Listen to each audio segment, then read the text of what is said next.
Yeah. So thank you guys for joining me.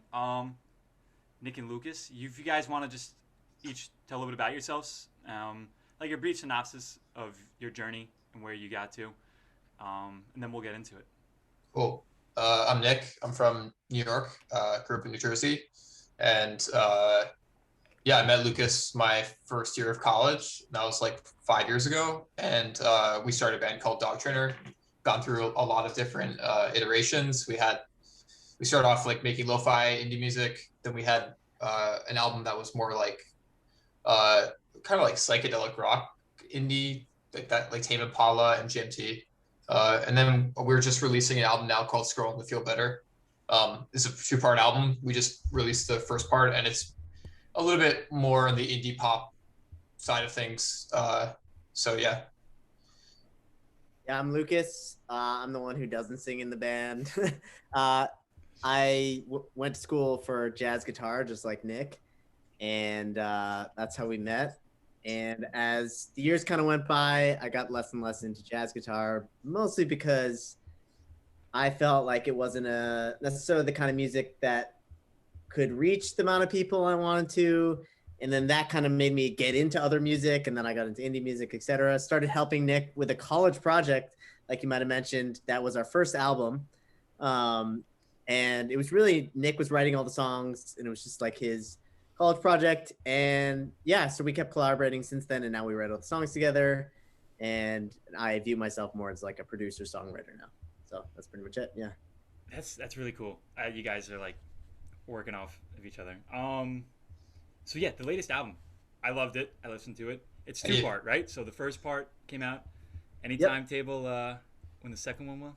Yeah, it's a little unclear right now, but probably like sometime late summer. Yeah. Yeah, it's sort of like we should probably be talking about that after this podcast. I'm glad I could. I'll take credits. Down the pipeline. Yeah. If you want. Nah.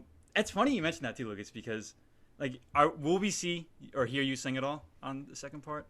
No. You can hear bits of a melody I might have sung if I was had a decent voice, but as you can hear, I have a more nasally voice, and while I can sing pitches pretty well, if I do say so myself, I do not have a beautiful singing voice. I was not blessed like with the angelic voice of Nick. So I would have to disagree on that.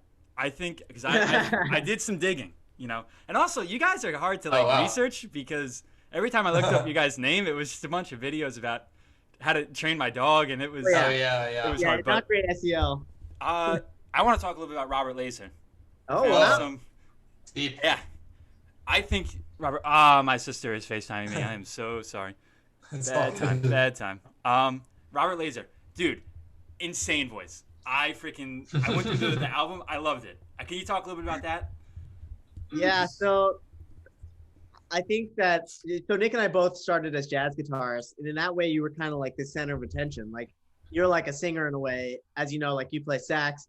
You're kind of the singer, center of attention. So I started producing, helping Nick out, and then I kind of was like still viewed myself as this kind of like, as like an artist more and also a producer. And so I kind of wanted to make some music on my own. Had a few projects, and I made that album that I don't know how much longer that'll be on Spotify. I do like it. I was into a lot of different music that I am into now. And yeah, I had a blast making it. But I think, again, I really love Nick's voice. And I feel like since we write all the songs together, I still get to feel fulfilled in that same way as I did with Robert Laser, where it feels like it's coming from a place that I really connect with. So I don't think I'll be singing much in the future, but I definitely learned a lot about songwriting, doing it 100% on my own too. Because again, Nick and I came from this jazz background where we were just instrumentalists. We'd never really written any songs. We'd written like tunes, jazz tunes, but that was a really good way of getting me further into the songwriting, allowing me to get to the point that now Nick and I write them together. Whereas originally it was really just Nick writing them, both because that was kind of the structure of it, but also because he was much more of a songwriter than I was. So it definitely helped me get kind of past that mental barrier of like, oh, I'm a musician producer, to like bringing in the songwriting aspect. Yeah. Yeah, that's Thank cool. you for listening to that. Wow. Dude, please don't take it off Spotify because I have it all downloaded. Let's talk about the jazz, because when I read up about you guys and started as jazz guitarists and where you are now, it's kind of taken each album I listened to has taken a different turn. Talking about jazz, I can kind of relate to, not as much with jazz, but like the grind of like going to school and like you live, breathe, eat, sleep, like everything that you do is jazz. Can you tell me a little bit about like what you've experienced at the new school?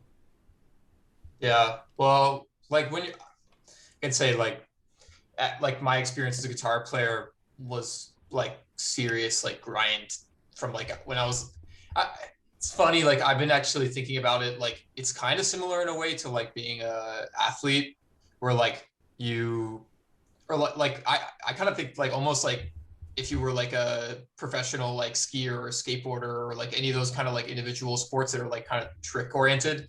It's kind of weird how similar it is in that like you spend like all your time like just practicing over and over to like learn this like specific skill that's like kind of like rad, you know, like that's kind of the vibe.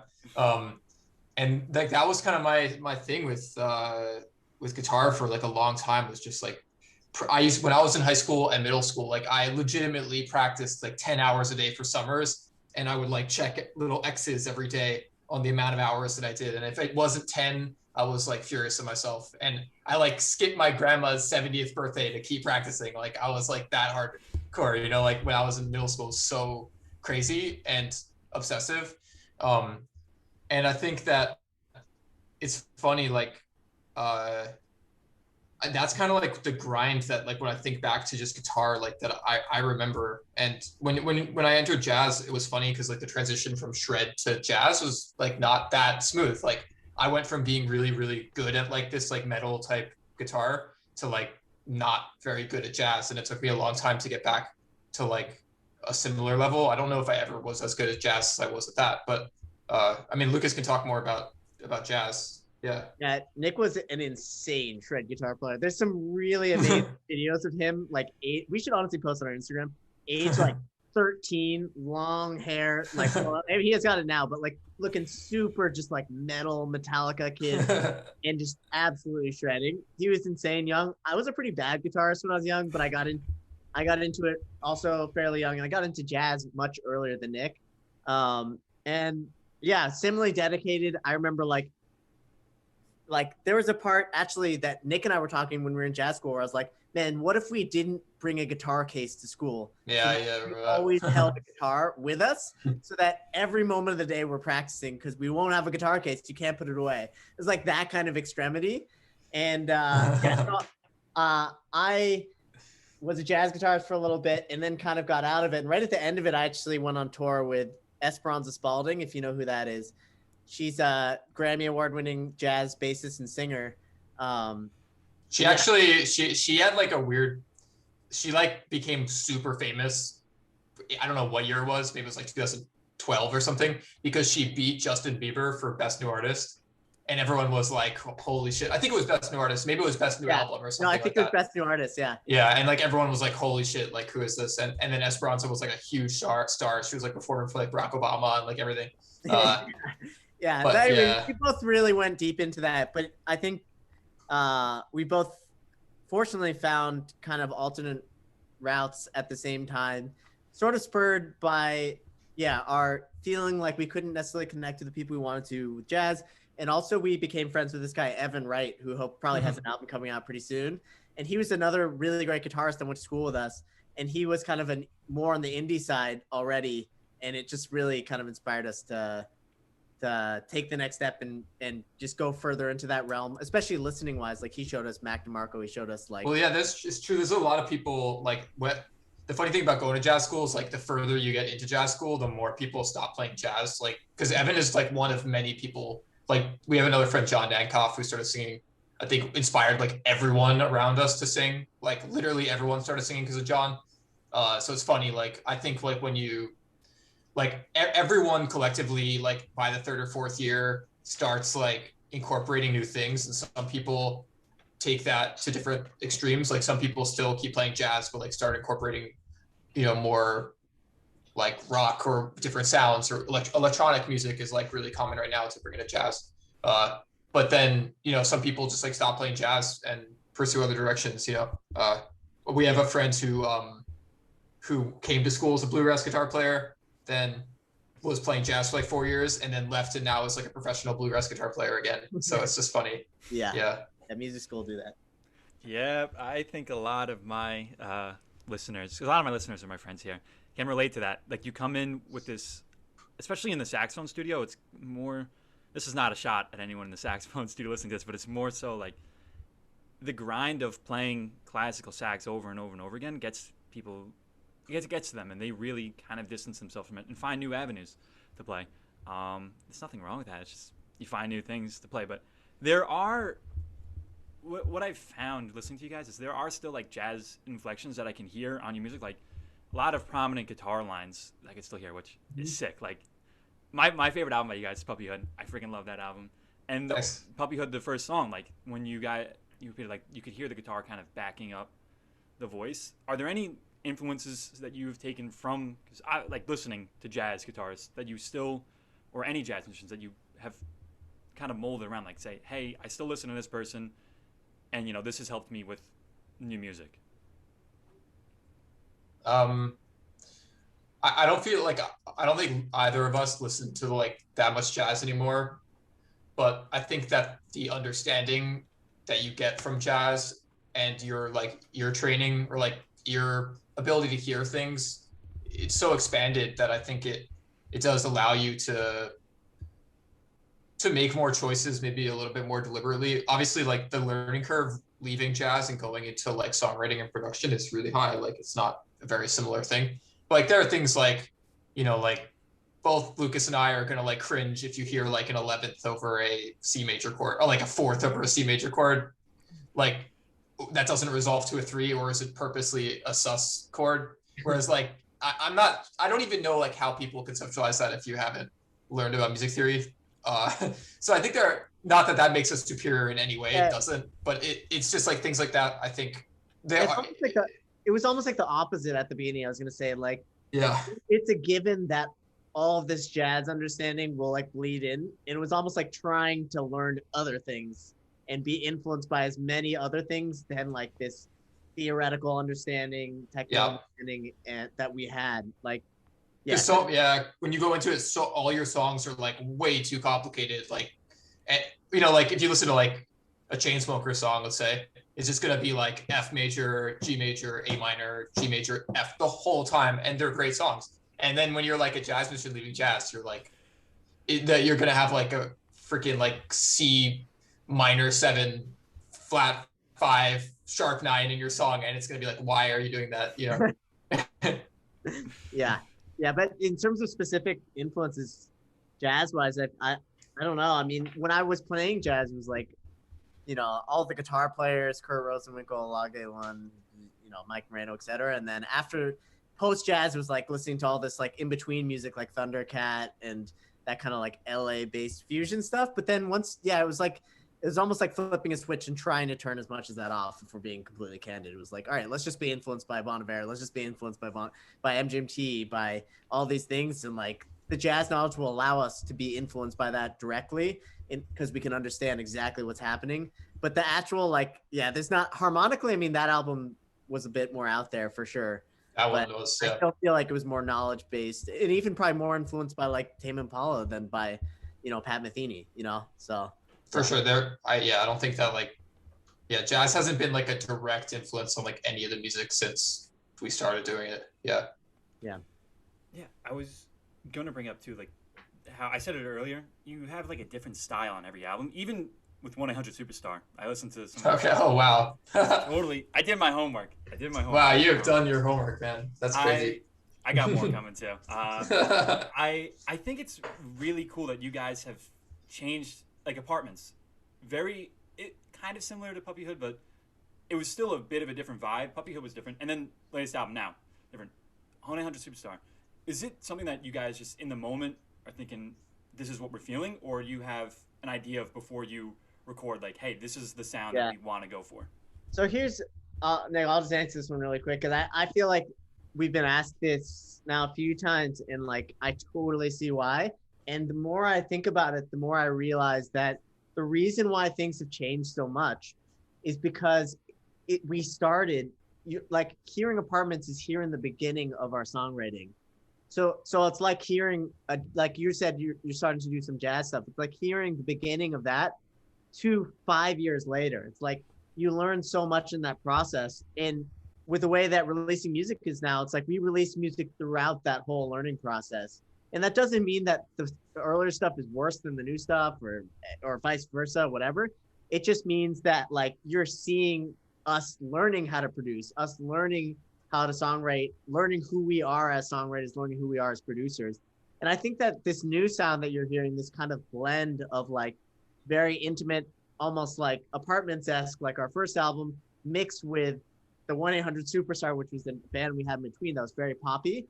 Hearing that mix is like really us kind of finishing that process of growth.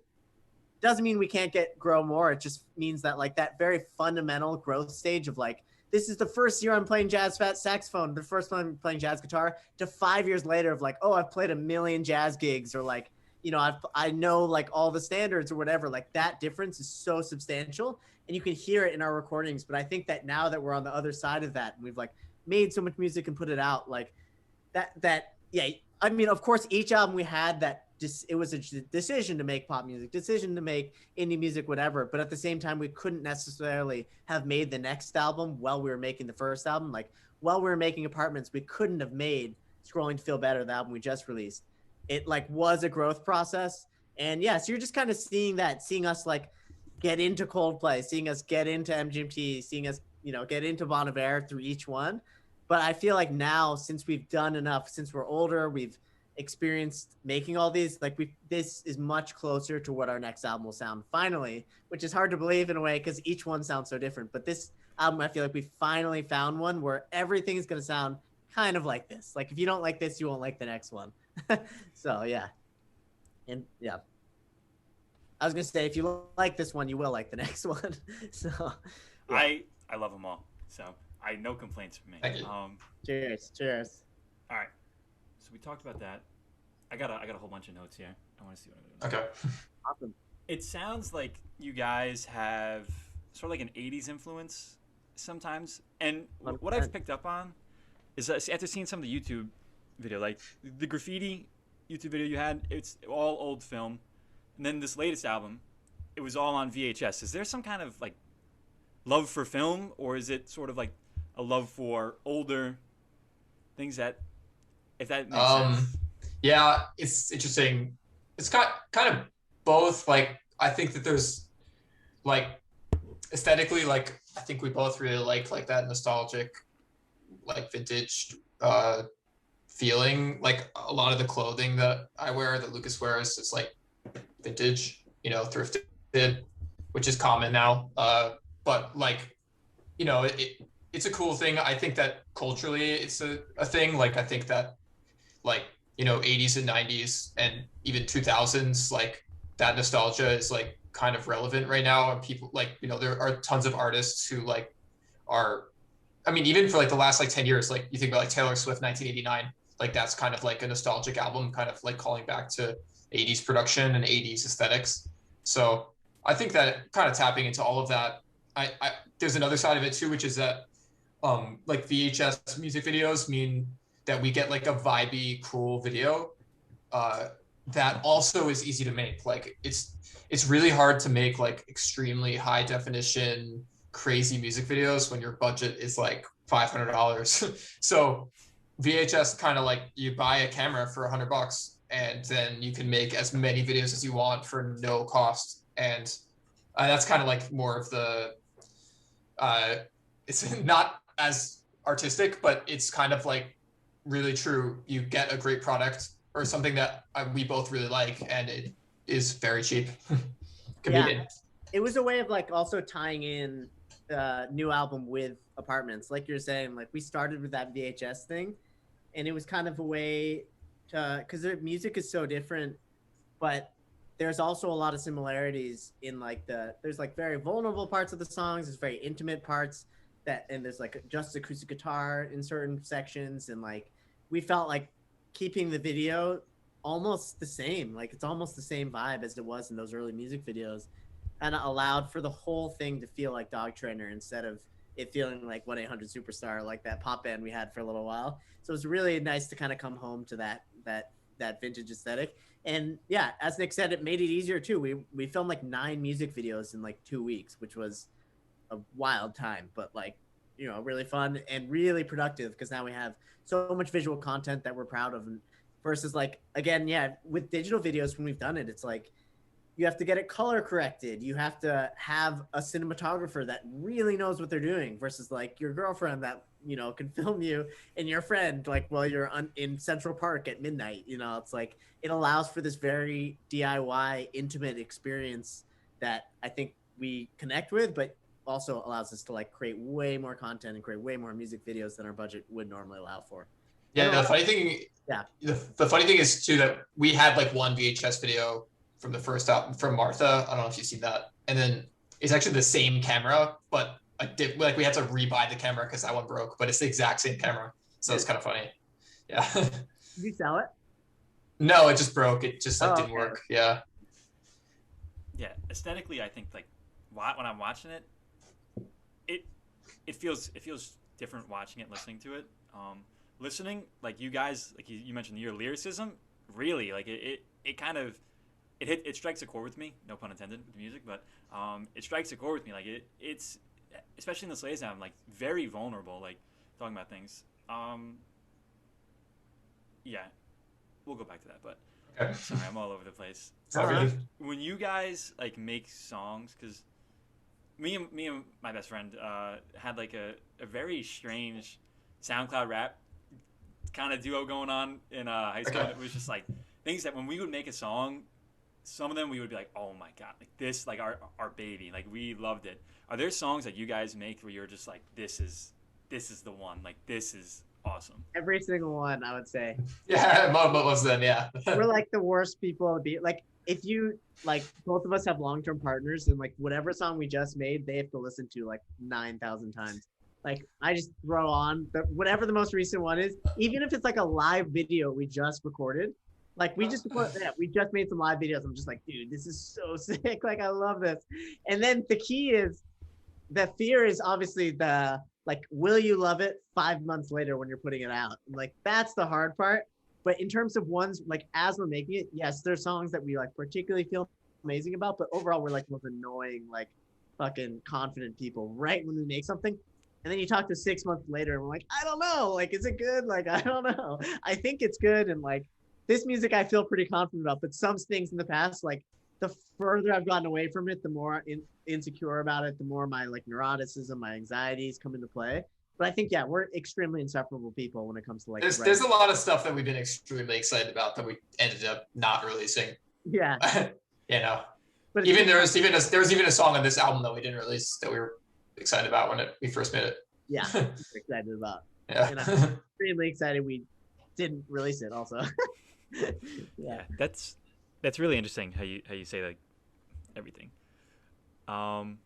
There are certain songs that I listen to by you guys and I'm like, man, I love it. And even listening to albums, I think I listen to a ton of albums. What I've been doing lately is I listen through, I think your guys, maybe George Harrison's All Things Must Pass, and like one other band, this band Hers, like one of their albums. Oh yeah. Everything I love, like 3 albums where I've listened to everything, and every song I listen to, I'm like, this is going on my playlist. Like this sick. So I was just want to tell you guys that. That's sick. Thank you. But yeah, like the lyricism, like I mentioned, there's. You shouldn't tell that to other George Harrison fans. Other George Harrison fans. It's funny because I have a ton of friends who, like my closest friends, all listen to different stuff. One of my friends is like really into George Harrison, and I send them you guys stuff. I sent a ton of when I reached out to you guys and asked if you want to come on. You said yes. I sent it to a bunch of my friends. I'm like, hey, what do you think? What do you think? And everyone I talked to, they're like, yeah, like this is really good. And I was like, yeah, well, that's why I threw it in. I'm like, wait next Sunday because you can. That album, Puppyhood, you mentioned, is pretty directly influenced by the Beatles in certain sections. Whereas, like, yeah, the new stuff is a lot less in that direction. But there's especially like Because, like the chorus of Because is like so Beatles, and we're listening to a lot of like Beatles drum production, especially. Oh yeah. There's a lot. That album. It's fun. It's funny too. That album has Because and The End, which are both Beatles songs on Abbey Road, which is funny. I thought about that after the fact. Yeah, yeah. But that was Yeah, big influence for sure. Yeah. Do you now? I would say this probably relates more to when you're in school. Are there times where you obviously go through like writer's block or musician's block where you can't focus, you can't do anything? Is there like an outlet you have? Like for me, I may not have a lot to show for it, but working out is what I tend to do. You know, going for a run. And you're talking to the right person. Lucas is a workout Not bodybuilder. for it, but I had a feeling. I saw some of it on Instagram. Wow, man, this is the most research anyone's ever done on us. I know. I think it's Yeah.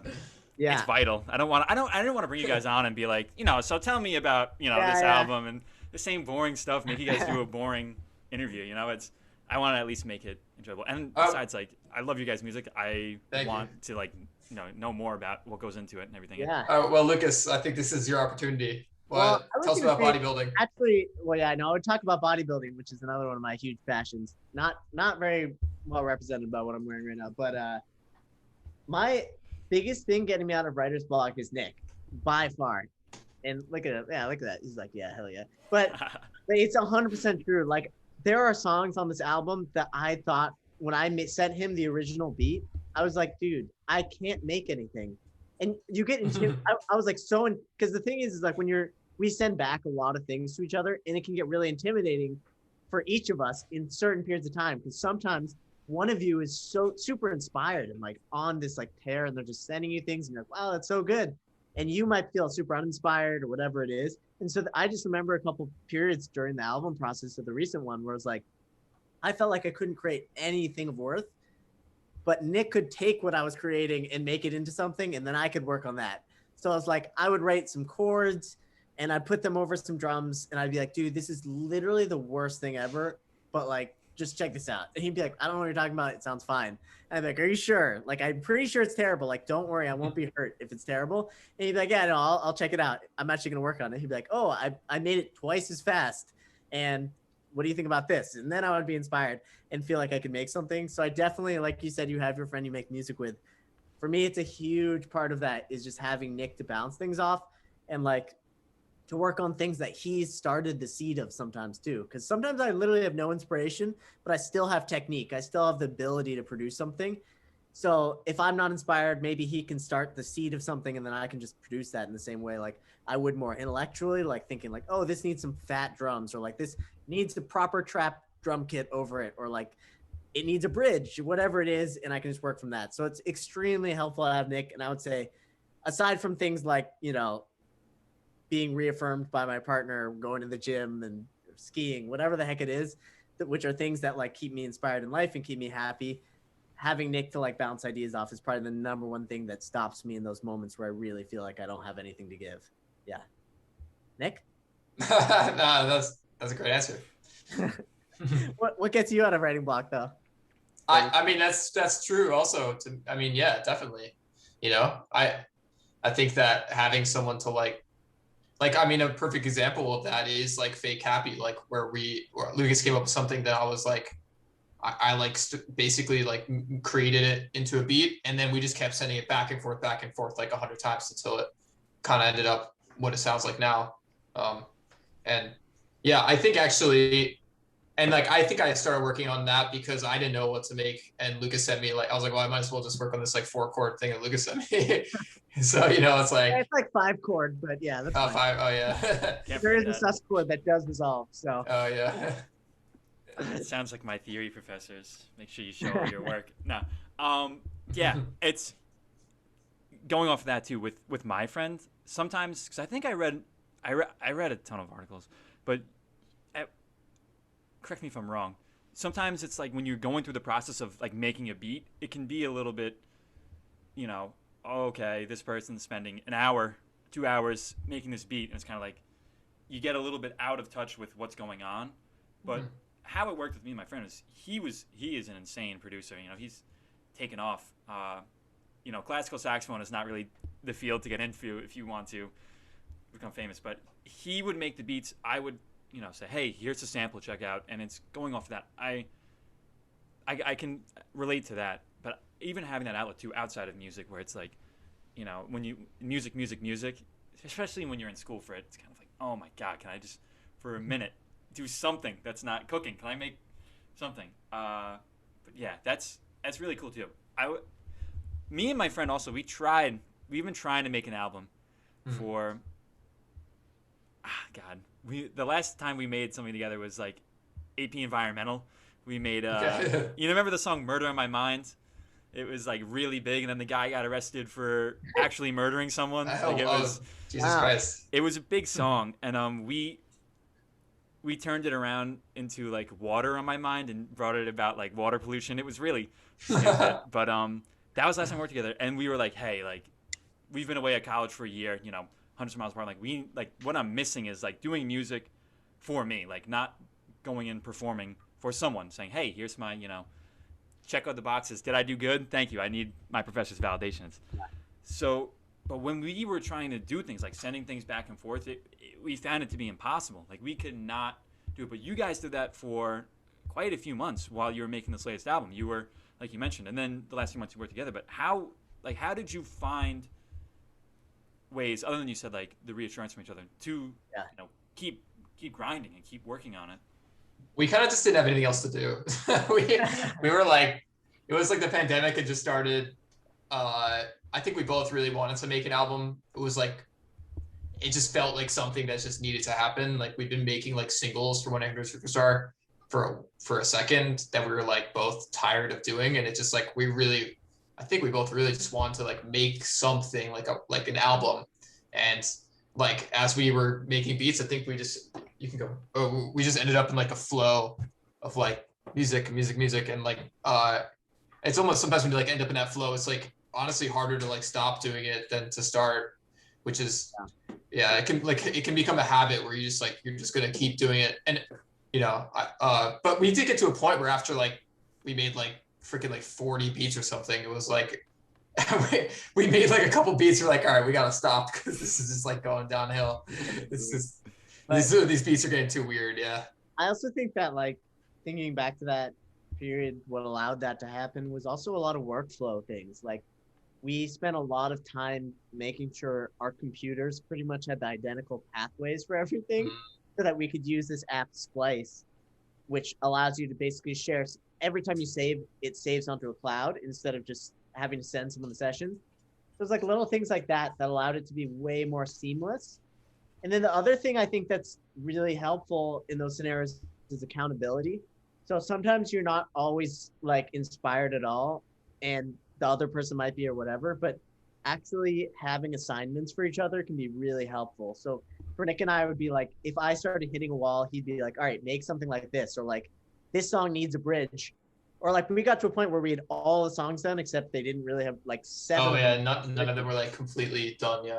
And so we started giving each other like very written down assignments, which is like, all right, do these 3 songs, I'll do these 4 songs, and let's just do it. So like, I think accountability is a huge thing because, I mean, as much as I say that Nick continually kept me inspired, some of that also was not super inspirational. It was actually just like concrete, like do this by this time or whatever it is.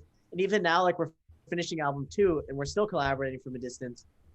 We're like dealing with the mixes, and it's like we just stopped dealing with it because it wasn't that important.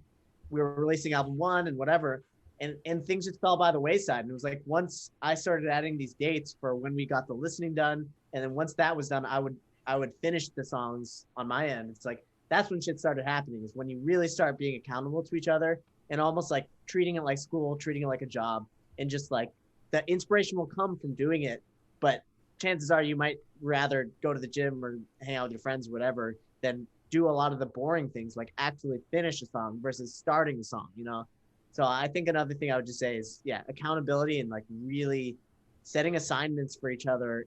I mean, even if you aren't collaborating with someone, I can imagine it being helpful to just like create assignments for each other for if you're like in tune enough with what the other person's doing. But yeah, that was really helpful for me and for, I think, both of us. Yeah.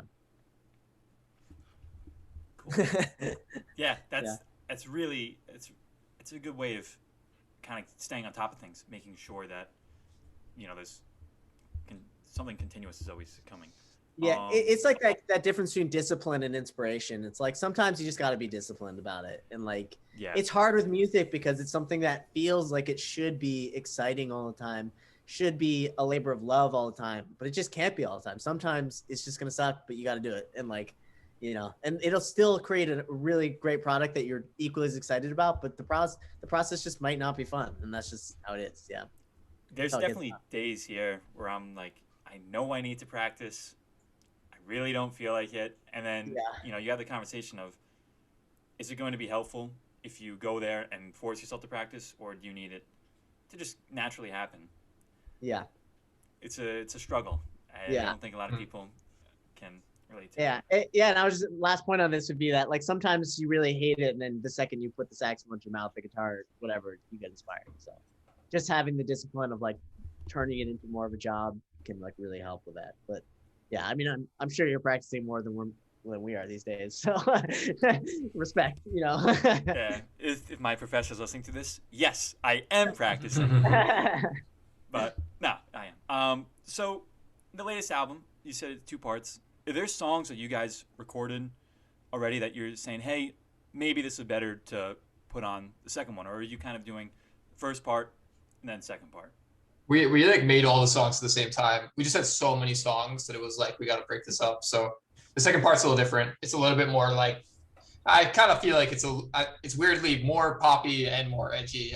It's weird way to describe it. And the song concepts are a little bit more out there. It's kind of a little bit more of a fun album, a little bit less serious. So yeah, but all the songs were made at the same time. Like it was all during the same time period. So yeah. Yeah, there's a song about atheism. There's a song about like fighting with your best friends. There's all sorts of fun stuff on there. Yeah. Yeah. I love album 2. I love album 1. Good times. I love all of them. So do you guys, when you guys are selecting the album, do you sit down and say, okay, here's all the songs, this is the order? Like, is it that serious where you guys like, this is how we're doing it, boom, boom, boom? Or is it like, even when you're recording it, you're like, okay, this is going to happen here, this is going to happen here? Or does it kind of just fall into place? It's not during the album like creation process. It's more like when we finish the album that we sit down and we're like, all right, well, like this should be the order of the songs, and like this is what songs are going on what album. And sometimes it changes like randomly. Like I feel like part 1, the order, I'm like confused about how we ended up with that order. Like I feel like it changed like randomly. But there are like choices, like we decided to put like Dumb Paranoia first, and we knew that like Things That Matter Reprise was going to go last. And that's like something we always do. We always have a reprise last on Dog Trainer song albums. So yeah, there are things, I mean, fun, not on the second part, but like if we have a reprise, it's going to go last. And yeah, I mean, most of those decisions were made like after the music was finished. Yeah, organizationally, we pretty much just go, I don't know what a better PC term is, but we pretty much just go balls to the walls until whatever we're doing is done. It's like, we just that was like 3 months working every single day. And the only days we took off were when Nick's voice was too tired. And like, that was it. So it's like we had this goal of finishing 21 songs in that period because we had 21 beats that we really loved and felt like we're worthy of writing a song. We weren't sure if we were going to keep all of them. We ended up keeping 20 of them and then creating a reprise of 1 and getting rid of 1. But yeah, it's pretty much just like not super structured, but with a goal in mind. And I don't know going forward whether that'll be the case, but it's kind of like just complete, like our lives suffer. I lost 10 pounds recording the album. Like we have like no life when we get into this stuff, and it just gets absolutely insane. Nick, when we were recording, I think the first album got trench mouth, which is a disease from malnutrition that people got in trenches during World War I. So it's like, I would like to say we like, oh yeah, it's all organized or whatever. It's not really. It's just a complete shit show. Like we go way too far, and it's really fun, but crazy. Did I answer that question just completely wrong, or is that a side? No, I think you answered it right. I think he was asking whether we have a direct order of the songs, but then I kind of took it as like, okay. Like how organized are we in our process? And like, okay. I was like, wow, did I like really answer that in a weird way? No, I maybe took that a little further than the question itself. Okay, got you. That's what we're going for. We want we want the juice. Trench mouth, that is crazy. How did I don't even know if Yeah, I don't know, because like back. back in the day, like because I used to go to bed like at fucking like 6 a.m. It was getting really dark. I changed my habits. Like I used to go to bed so late, was like not eating enough, not drinking enough, and then I like kind of was like I got so tired of that, so I stopped doing it. Like now I go to bed at like 1 a.m. But yeah, I mean there was a time there was like a whole period of my life where I was like getting bagels at 6 a.m. before I went to sleep because they were like fresh. And I was like, I should go get like a bagel right now. Might as well. I remember like I was at the bagel store and there was a woman there and she's like, oh, why are you up so early? And I was like, I haven't even gone to bed yet. And she like looked at me like I was crazy. I was like, fuck, I need to stop doing this. The albums get really, it's crazy. Yeah, we both have like these long-term partners and like during album phases, it's like we barely see them. It's like such a mess. But yeah, anyways, that's I don't know. I feel like probably the most like a mess album was Puppyhood. That shit was like, I don't know. That was like 8 months straight of just like complete and utter nonsense. Yeah, I think I was single during that too, which probably didn't help because that meant you could just go infinitely crazy. So it was so crazy. That was like we actually made the whole album and then remade it. We literally made the whole album. And then we're like, all right, those are our demos, and then re-recorded every single part of the album, and it was just so extra. Oh, Puppyhood. Oh, sorry, I was thinking Apartments. Yeah, Puppyhood was crazy too. Yeah. I don't know. They're all a mess, but they end up sounding, hopefully emotional from that kind of insanity that comes over us. It's giving me a whole new appreciation for it. I appreciate it a lot, but you guys re-recorded. Yeah, we made Puppyhood all is really Puppyhood too. we made demos and then re-recorded all of the demos, but the demos like weren't even like demos really. They were like full-fledged. They're the exact same thing, just recorded sloppily. Yeah, every vocal part, every guitar part, every synth part. Like that was crazy. Yeah, that is. Yeah, that is crazy. Yeah. So you guys are more based or out of New York City? Yeah. Most of the time. That's a great spot to be in. I come from Long Island. I don't know if I mentioned that. Oh, nice. Okay, nice. Around the area, like you mentioned, bagels and pizza. I'll have this argument with people till I die. This is the hill I'm dying on. The bagels and pizza around by us are very good.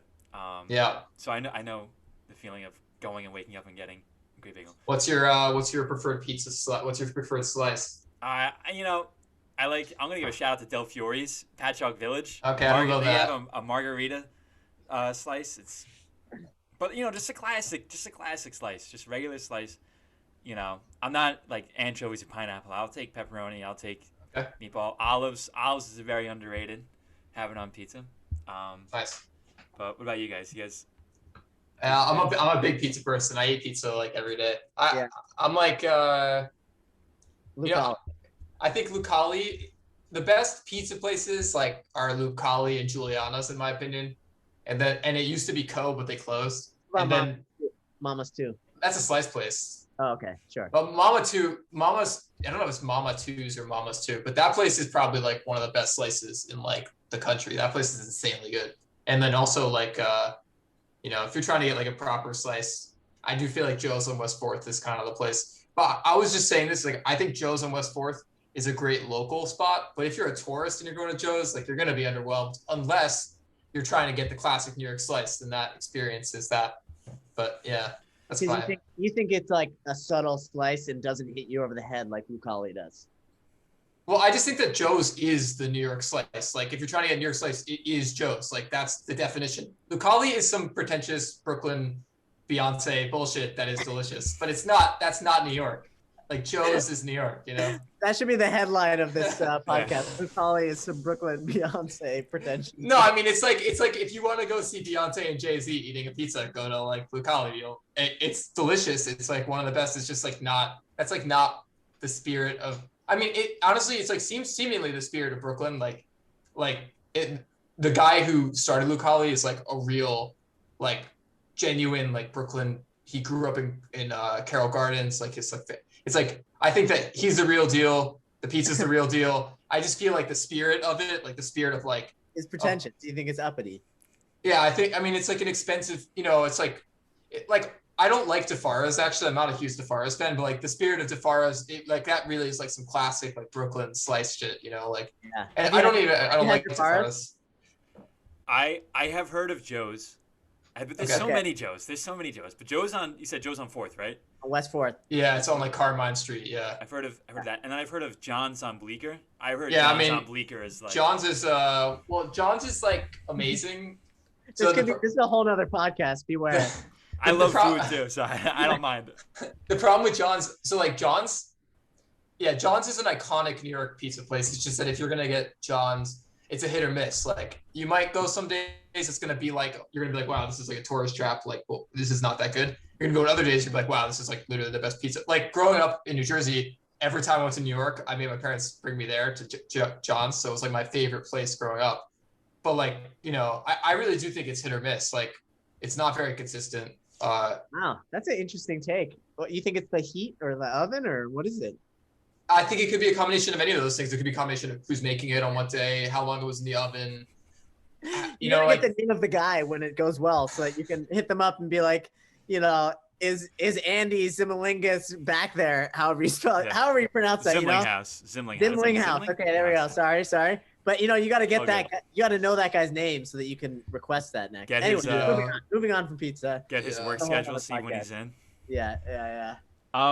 Yeah. So you come from New York City. I guess where I was going with it, but I love the pizza talk. Is there like, even coming from New Jersey, right? You said, and even Lucas, where you are now, where you are at? Does that influence what like the music making process, what you're feeling, what you're creating? Yeah, so there's a lot of good pizza spots around here. No, I'm kidding. I don't know. We have a song actually referencing kind of like wanting that kind of upstate life that I'm living right now. I'm in like the middle of nowhere in Vermont, but I still think that mostly our music is very much influenced just by music itself. Like even more than the lyrics will be influenced by our lives, but so much of it is just like, we're like nerdy musicians, we just love some good production, and we like listen to this new Lauv album. We listen to this new whatever. Illenium or like whatever it is, Mac DeMarco, and we're like, wow, I love that. I think it's mostly that. Maybe some of the pastoral things. I mean, we're a very New Yorky band. Like there's some very New Yorky songs we have, especially coming up in the second half. But overall, I think it's mostly I don't think I'm going to make a country album, even though I'm out in the country, but we did make a slightly country song. So it's like it bleeds in, but overall, I don't think so. Yeah. Yeah. I'll say if you guys are making a country album, I might have to skip that one, but yeah. I think I might have to make your own. Are there certain, obviously you mentioned like the camaraderie and like working together, but are there other things that you might not have thought of, like when getting into making a band, that you're like, man, like this is awesome. Like, about this part of being in a band, like that you didn't expect, you're like, this rocks? I don't know. I mean, Lucas and I are like probably friends before, like we've been friends like before we were in a band together. So I don't feel like, like you could say like, oh, like our friendship, but I feel like that predated the band kind of. So, yeah, I'm not sure. I don't know. Do you have anything in mind, Lucas? I mean, things like this, but overall, it's almost like the opposite. Like a lot of the things you expect are there. Like it's so fun to make music. It's so fun to hang out. It's so fun to play Minecraft after we make music, and it's so fun to play FIFA after we play Minecraft. But the things that you don't think about are actually really the bad things. Like how expensive it is to be a musician, how much time it takes away from your job, like how taxing it can be on your relationship to spend so much time doing this, like, how hard it is emotionally to release an album and have it do worse than you expected. Things have been going well, I would say right now. So that's not necessarily exactly how I feel in this moment, but a lot of the things I expected are there. Like I've always loved music, and that hasn't changed. It's so fun. Nick and I have been great friends, as you said, from this whole time, and we've gotten closer, had all these amazing times. That hasn't changed. But like the older you get, the more jaded you can get, and the more failures you have, the more really tough experiences of putting yourself out there and making vulnerable music that doesn't go well. So if anything, not to be too depressing about it, but it's like the longer you go, the more like real things that you don't think about when you start out. Like, holy crap, a PR campaign is going to cost me $3,000. Like, you know, and I had to make that doing something I hated doing, right? Like these kind of the kind of things you don't expect and you don't associate when you pick up a guitar, you pick up a saxophone when you're 8 years old and you're like, this is still fun. I want to do this forever, you know? So it's like, I don't mean that in a dark way. It's like all beautiful in its own way, but that's the stuff I've been surprised about. Is like, whoa, like I didn't expect that to be so hard, or like, yeah, I didn't expect it to be so expensive. I didn't expect that to be such a sacrifice. So yeah, that's kind of, I don't know.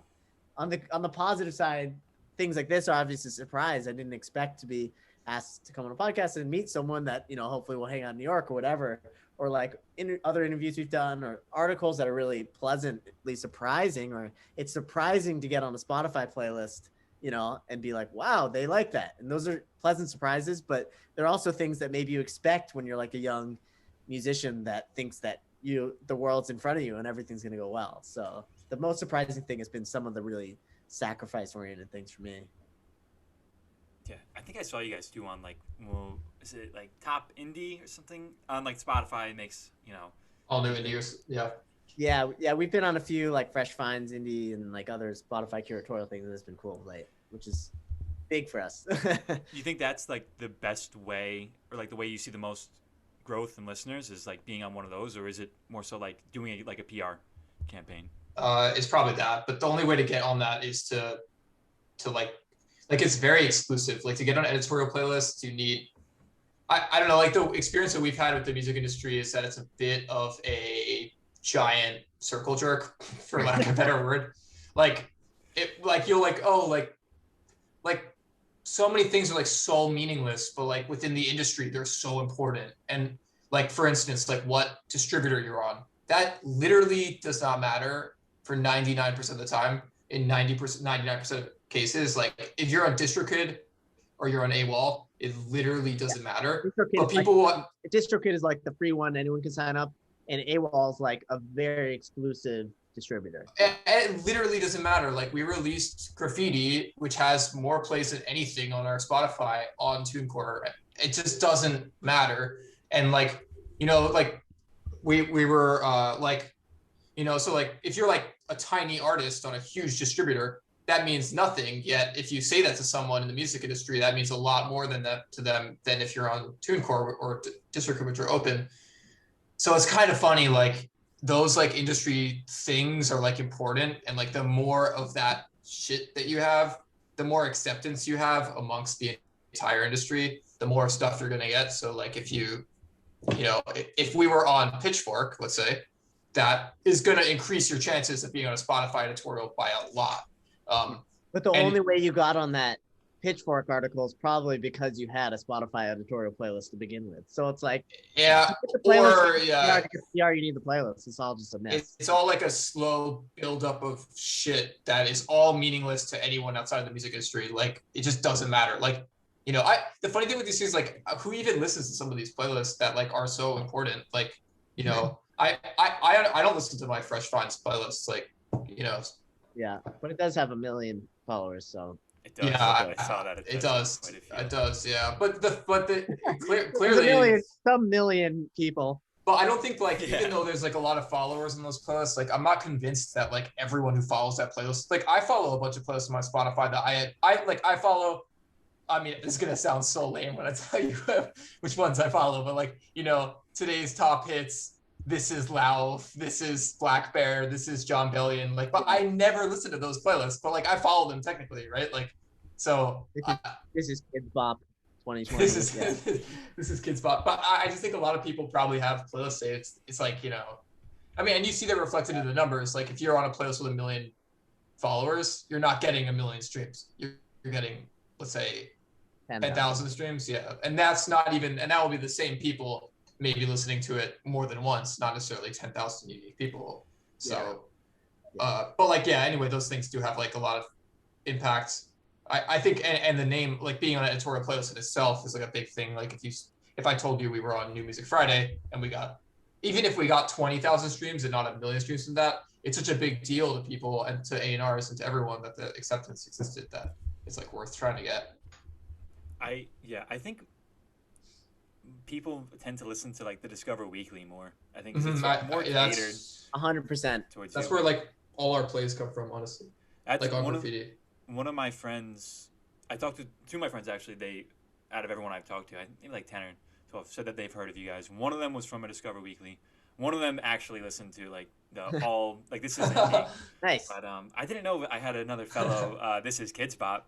Yeah, it's nice seeing that there's it's a big community, but it's you don't meet Actually, someone... my friend's dad created Kids Bop. Believe it or not. No way. He's the creator. No, of for real. Bop. They're very wealthy. Kids Bop absolutely knocked it out of the park. So good for them. Smashed it. Wait, are you serious? Yeah, he's the creator of Kids Bop, and he actually this guy has a band called Rebounder now that's kind of killing it. So They're killing it. Next time you see him, tell him Andy says thank you, because I remember my parents putting that on. Man. Yeah. It's I almost saw a T-shirt on Facebook. They were selling. It was like Kids Bop Dad, and I was like, I should buy this. This is like the perfect T-shirt for Dylan. For Dylan's dad. I'm sure he's been sent that though like a million times. So. It's strange growing up with like. He probably made Kids it. Bop, Yeah. And now it's come here. I guess we've been going for quite some time. I got a couple more questions. Okay.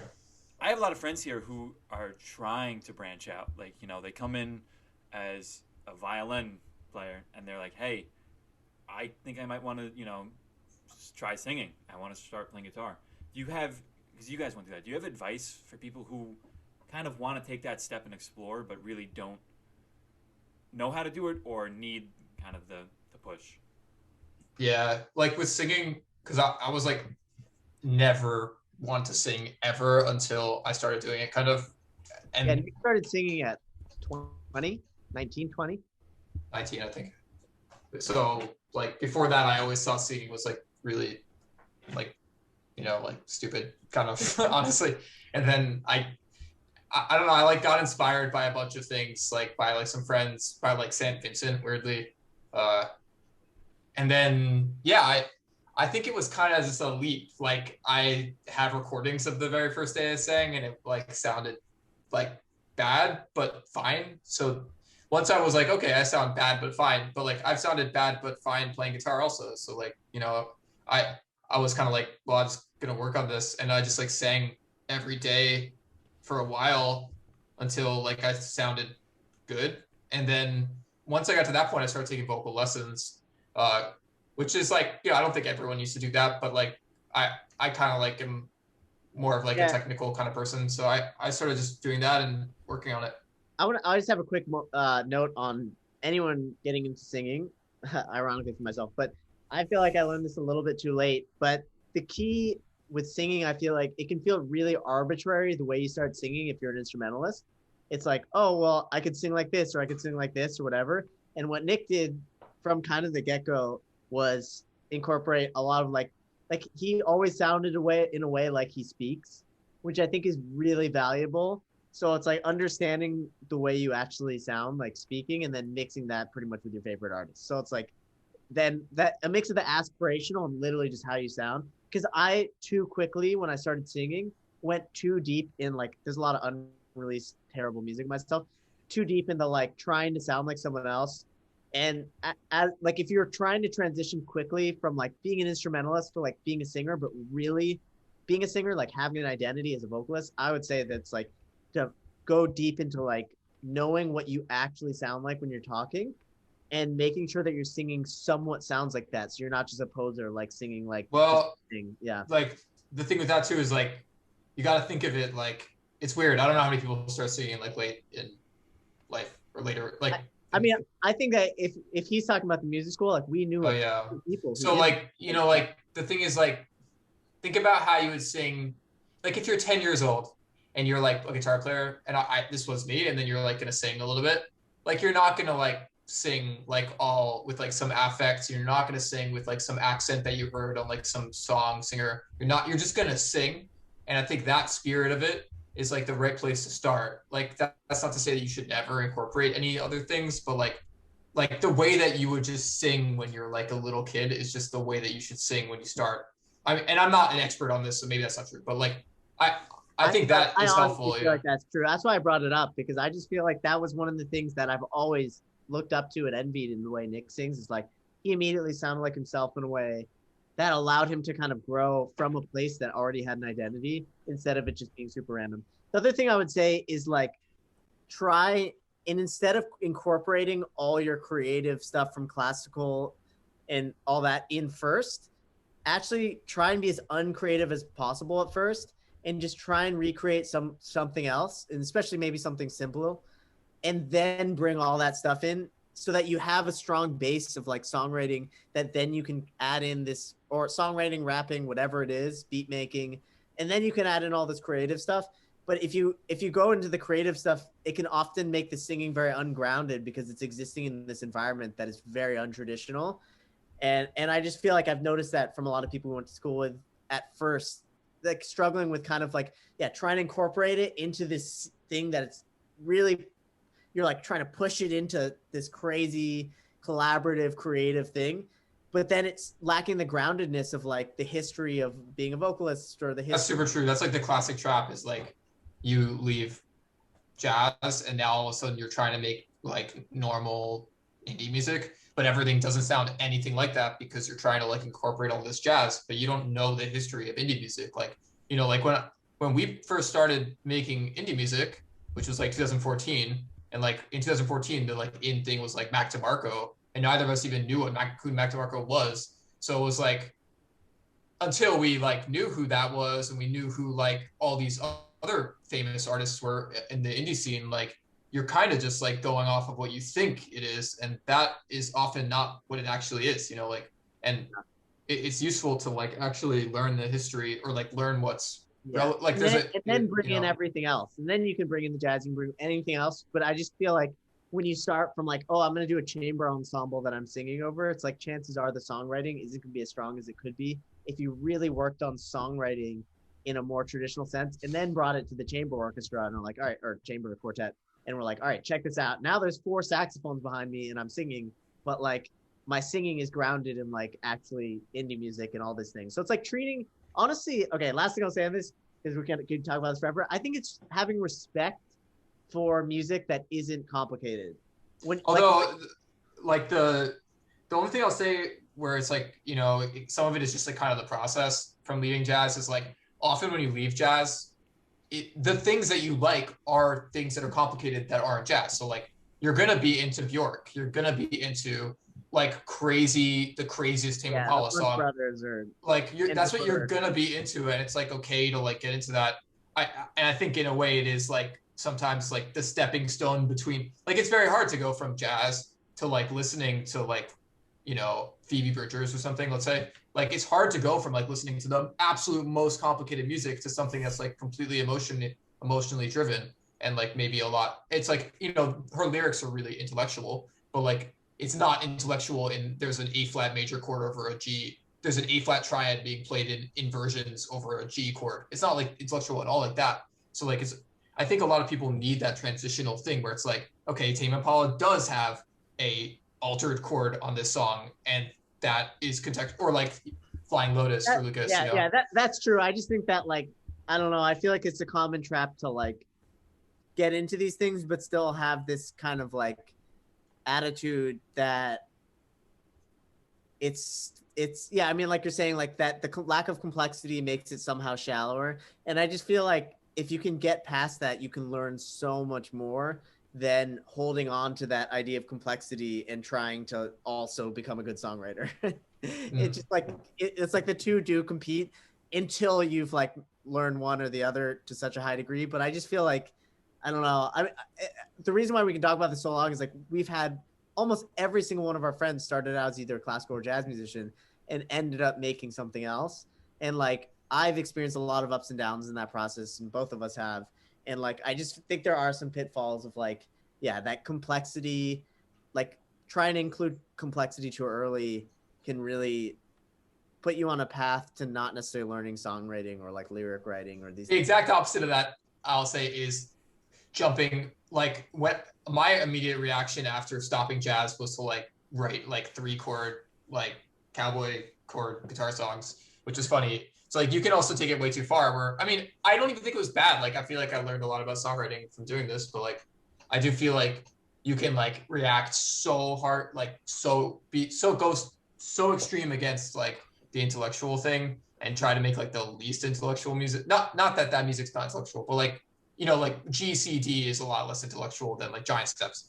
And like, so I think there's like all varying paths, but the key is to like try and really listen to a lot of music that is, you know, like try and listen to as much music as possible that's not like the most complicated thing and isn't only appealing to like your intellectual senses, you know. Yeah, And I mean, maybe people aren't as dumb as us and they're already doing that because we were just like into like the most impossible music of all time. So yeah, although yeah, I mean, it's a common yeah. music school thing. As the more educated you get, the more refined, the more your tastes get oriented around things that are more complex. So like if you're leaving, when we were leaving jazz, like everyone who was stopping jazz was listening to like Bon Iver, which is not a simple album at all. Tame Impala, like, which is complicated as hell. Yeah. Bjork, which is extremely complicated. Like Thundercat, like, yeah. Hiatus Coyote. I was into the Punch Brothers, Hiatus Coyote. Yeah, it's all like complicated music. I mean, it's Yeah. all like Even like Adrian Lenker, who's like insane songwriting, or like a lot of that stuff. So anyway, yeah. Move on. that is really, really, really good advice. I think I agree too with like what you just said with the challenge. Like people like to find the next thing that's like, okay, this is what I need to tackle. And too, like I know a little while ago when you said, Lucas, when you said that Nick's voice is, his singing voice sounds like I was curious to see what you guys would actually sound like. I was like, wow, are they gonna sound the same as? And you do. You sound a lot like how you sing.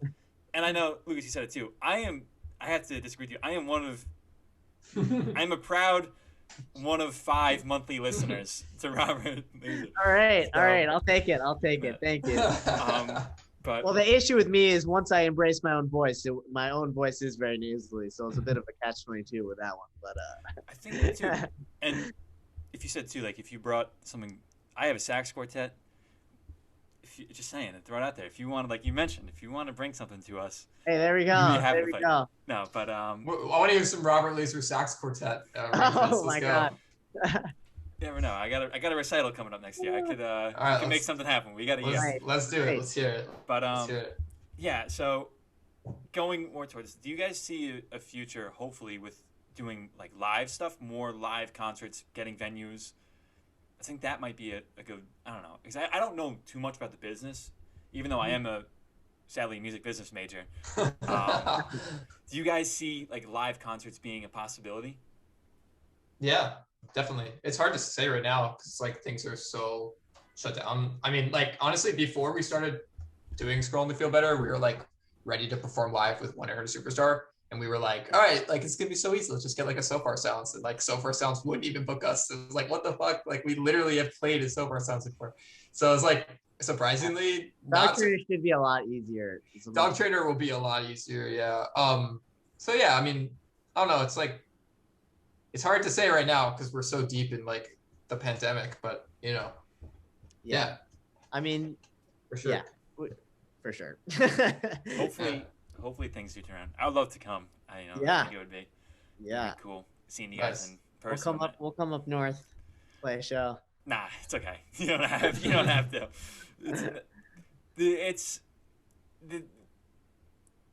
the school that I go to. It's not like any slander towards the school. It's more of like a traditional. It's not really like giving opportunities to like this. Like I would love it if schools were more like, hey, explore, go do things, go like, as long as it's still music. Yeah. Like do that, but sadly it's kind of more so the tradition. But the new school was funny in that like what the hell were our senior recitals like? Yeah, it's new school super open for anyone who's looking to go to school. It was like, you could pretty much do whatever you wanted, which was really cool. Yeah, it was cool. Now more they're kind of lifting things like but I think it's more so a studio thing. It's like who's your studio professor, and then are they cool with it? I think more studio professors are kind of retiring and leaving, and more are coming in, and the more that are coming in are more like, What's the school? I'm just curious how far away it is from here. SUNY Potsdam, and then it's the Crane School of Music is like the music school, I say I go to Crane just because I think I've had 3 classes in a building that's not Crane, and one of them I took online, so I don't think it really. It's in Oh wow, Potsdam. Potsdam. Yeah. that's really close to the border. Yeah. You guys go to Montreal all the time? That's Okay. Here's the problem. I was ready to go. Me and my friends were ready to go. I needed all you need is an enhanced license. You don't need a passport. So I talked to my one friend. He was like, I was like, you went to Montreal like last week. How did you have? He's like, dude, I got an enhanced license. Went to the DMV up here. I'm sure the DMV by like Long Island and New York City, not a good place to be. Not a fun place where you want to spend because you get ready to spend like 5 hours. So I had all my stuff. But I only had copies. I didn't have because I didn't want to be like, hey mom, send me my birth certificate and my social security card. And all this important over the mail. So I go there, and he said he had copies. I bring the copies. They're like, no, you need the original. I'm like, that's funny you mentioned it because I talked to so-and-so, and they said, so then when I came back up second semester, again, we booked it. We were ready to go. We're like, hey, when we come back from spring break, we should do this. yeah, Like, this will be fun. COVID came in. COVID came in and had different plans. So I'm like, I would love to go. Because everyone I talked to who've went, they're like, oh, you got to go here. You got to go to here. And I'm like, Hey, you're like an hour away or something crazy like that. So my sister actually went. My sister went to go see this band, Pup. I don't know if you guys are familiar with them. And she was like, they're playing in Montreal. She's like, oh, we really want to go. She's like, you should come with us. I'm like, I don't have an enhanced license, but it's nice being that close because Potsdam kind of doesn't really have much. Like we have a Walmart, we have Taco Bell, we have Five Guys. yeah, that's more than we got. I'm in Paulet, Vermont, so that's more than we got out here. But I've been to Burlington, but I stayed like an hours or so like northeast of Burlington. Yeah. I love Vermont. 3 days in Burlington. Yeah, it's nice. My dad wants to move there. He's like a kind of one of those mountain men. Like he loves those, Alaska shows, and he likes weird, cool stuff. But yeah, Vermont's cool. I guess then bouncing off of my dad, my mom, because they're big supporters. My mom was like, you should ask every guest at the end if they have anyone that they think would be beneficial to come on here and they think would kind of like work coming on here. I guess on the podcast, yeah, definitely. Lucas, like the first people that come to mind are like Sipper, and like I guess Evan when he releases something, I don't know. Yeah, so there's this band called Sipper. That's our friend Joey who's killing it right now. And then our friend Evan is going to release an amazing album. God knows when, but when he does, you should have him on. His name's Evan Wright. You can listen. He has an album out already. Also really great. It's an EP. Spaghetti Western. Yeah. And yes, it's called Spaghetti Western. And both of them, I'm sure, would be down. And they're both incredible musicians. Hopefully Alyssa as well, but I don't know when she's actually. I don't know when her album, but yeah. Alyssa is Evan's girlfriend, and she also is like an awesome songwriter. If you need any jazz musicians, I can probably get you some crazy modern jazz if you want. Like my friend Jeremy Dutton is arguably the #1 young jazz musician in the world, or young jazz drummer, in the world. So. Yeah, and James too. Do you say James? Yeah, and James. James, I don't know. He might even be too big time for, but James is crazy. Yeah, we went to school with a lot of and grew up with a lot of crazy jazz musicians. So that's like I know more jazz musicians than I do indie musicians by far. Yeah, I'm trying to get some of my friends on here before they get too big. Nice. Hey, before you before you go here. Yeah. I think it's really cool too seeing. Like I said it to my one friend on here. It's like if you put two random musicians, like, and say give them, put them in a room, odds are they could probably find a mutual person that they know. Like, oh, you know so and so? Yeah, I know so and so. How do you know? 100%. Like, it's a very, it's a, I can't speak on behalf of the nursing field or the mathematics fields, but it's like music is a very strange and very tight knit community, which I think it's really. it's really interesting. So I did something cool, like being like, hey, getting so and so on. How'd you know so and so? Oh, well, I met them through so, you know. Yeah. Yeah. Well, you're a music business major, and that's where it gets even crazier. The music business world is tiny, man. It's like, We'll have like people. We have like people like hit us up on Facebook, on Instagram, and be like, "Oh, like I'd love to do a FaceTime call with you and like tell you about what we're about." We're like, "We don't even. Who even are you?" And then you talk to them, they're like super chill. Like, "Oh, they're friends with like all these other people we spoke to." I'm like, "Oh, do you know these people?" Like, no. It's like, what? Like everyone is like friends with each other on Instagram, but no one knows each other. yeah. So I'm actually I'm a music ed major too. So I came in. Oh, okay. Nice. I came in from audition. The professor was like, "What do you want to study?" I was like, "Either music ed or music business." He's like, "All right, I'll put you down for both. Just make sure before you come here, you tell them which one you want to do." I was like, "Sure." I didn't do that, and then it was kind of like I went to an advising me, and they're like, "So music ed and music business, like, how are you finding double majors?" I was like, I didn't know. That's what it was. But I'm getting more into the music business because I've been doing a lot of music ed. A lot of observations, a lot of music ed stuff. But yeah. The music business I'm starting to get into more, and I was kind of like, hey, let me see what I can do. The podcast has been helping out a lot, figuring out platforms to get on, figuring out, if I use however many seconds of this band's song, will they sue me? How much will I get sued for? Will it get demonetized? Stuff you like can that. use any of our songs in their entirety. We'll give you it right here. We'll whitelist you on record. Yeah. I think I used one of you guys' songs last episode. Oh, okay. Oh, yeah. So I'm definitely, I try and relate it too. Like my one friend came on, like my friend that I make music with, he's a producer, so I used some of his, songs just to relate it, kind of create a theme. But yeah, I think we've been going for like an hour and 20 and change. Yeah. It's just really cool. Like I know like they say like don't meet your heroes because you'll be disappointed, but like I thought it just went really well.